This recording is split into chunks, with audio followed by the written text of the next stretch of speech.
All right, Julie, thank you. 7:48 right now. If you head out this weekend, you will probably bump into a sea of purple. The PanCAN PurpleStride Walk to raise money for pancreatic cancer is taking place in cities all over the country tomorrow. And here's why this walk is so important. Pancreatic cancer is the third leading cause of cancer-related deaths, and there's only a 13% survival rate. This year alone, more than 67,000 people will be diagnosed with pancreatic cancer. More than 50,000 will die from the disease. And our next guest is beating the odds, Jaclyn Hayes Lin, here to share her story with us this morning. So Jaclyn, thank you for being here ahead of the big walk tomorrow, which is happening all around the country, right? Yes. I want to begin first and foremost with the pancreas. I mean, people hear about pancreatic cancer and how it's a silent killer and it's quick, but some people don't even know where their pancreas is. Right. I mean, I didn't before this either.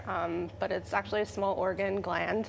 It's in front of the spine, behind the stomach, and it secretes hormones like insulin and digestive enzymes. So it's actually pretty important to your bodily function, but very tiny, often overlooked. Yeah. Is it true, though, that it mostly affects older people? Because I know Quincy Jones just passed away from pancreatic cancer. He was 91. Yeah.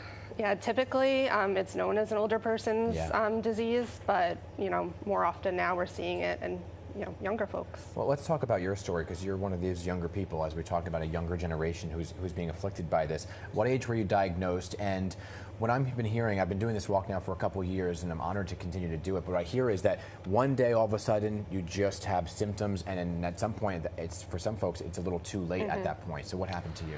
Yeah, I mean, they kind of call it the silent killer because usually it's caught at a later stage because it is so hard to detect. Mine, I was pregnant, so there was a lot of overlapping complications there with trying to figure out what was wrong. But I had really bad back pain on my right side and just an overall kind of feeling of full.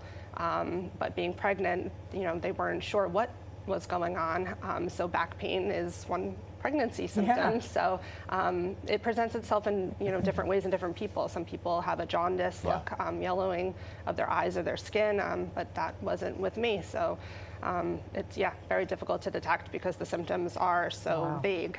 So did you have to wait to get treatment, or did you have treatment while you were pregnant? I had to wait. So we had to deliver my daughter early at 35 weeks. And then I had a biopsy done just like 5 days postpartum, and then we started my chemo shortly after that, so about less than 2 weeks after my delivery. Yeah, how are you doing now? Doing well now, I've gone through 41 cycles of chemo to date. Wow. Mine was stage 4, so I'm kind of on a never-ending cycle of chemo. But we've been responding well, thankfully. So doing well and just keeping up the fight. How's your daughter? My daughter's healthy, thankfully. She's doing well, and we've had family around us to help, in those situations. So just grateful for being able to get this far. Yeah, I was just going to say, how do you juggle that with all the chemo and then raising a little one? Yeah, so I have a 4-year-old also. So I have 2 very young daughters. And family. Thankfully, I live very close to my parents, and my in-laws actually flew halfway around the world to be with us.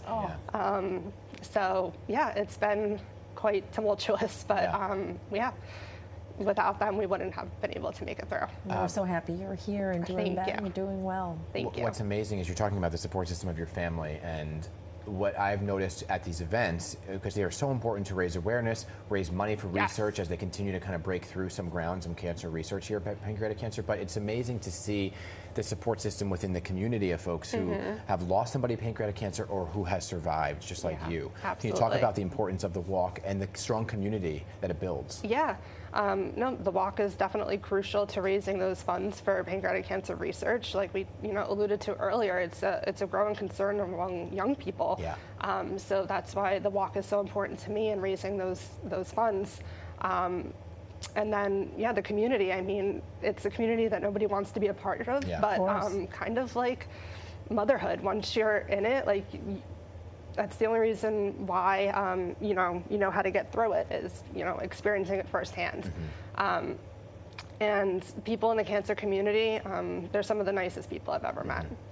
So I've definitely made, lifelong connections, and so many, younger folks with cancer too. It's just nice to have that support system when you're going through something so difficult. Absolutely. Well, we wish you continued health. Thank you. And thank you so much for taking the time to be with us and to promote this Oh, really no, important thank you for walk. helping to promote the walk tomorrow, going on across the country. So definitely excited to be there, rain or shine. Yes, exactly. I know. Hopefully the rain holds off. Yes. Jaclyn, thank you so much. And you can join Jaclyn, myself, and so many people tomorrow at the PanCAN PurpleStride in Parsippany at the GAF headquarters.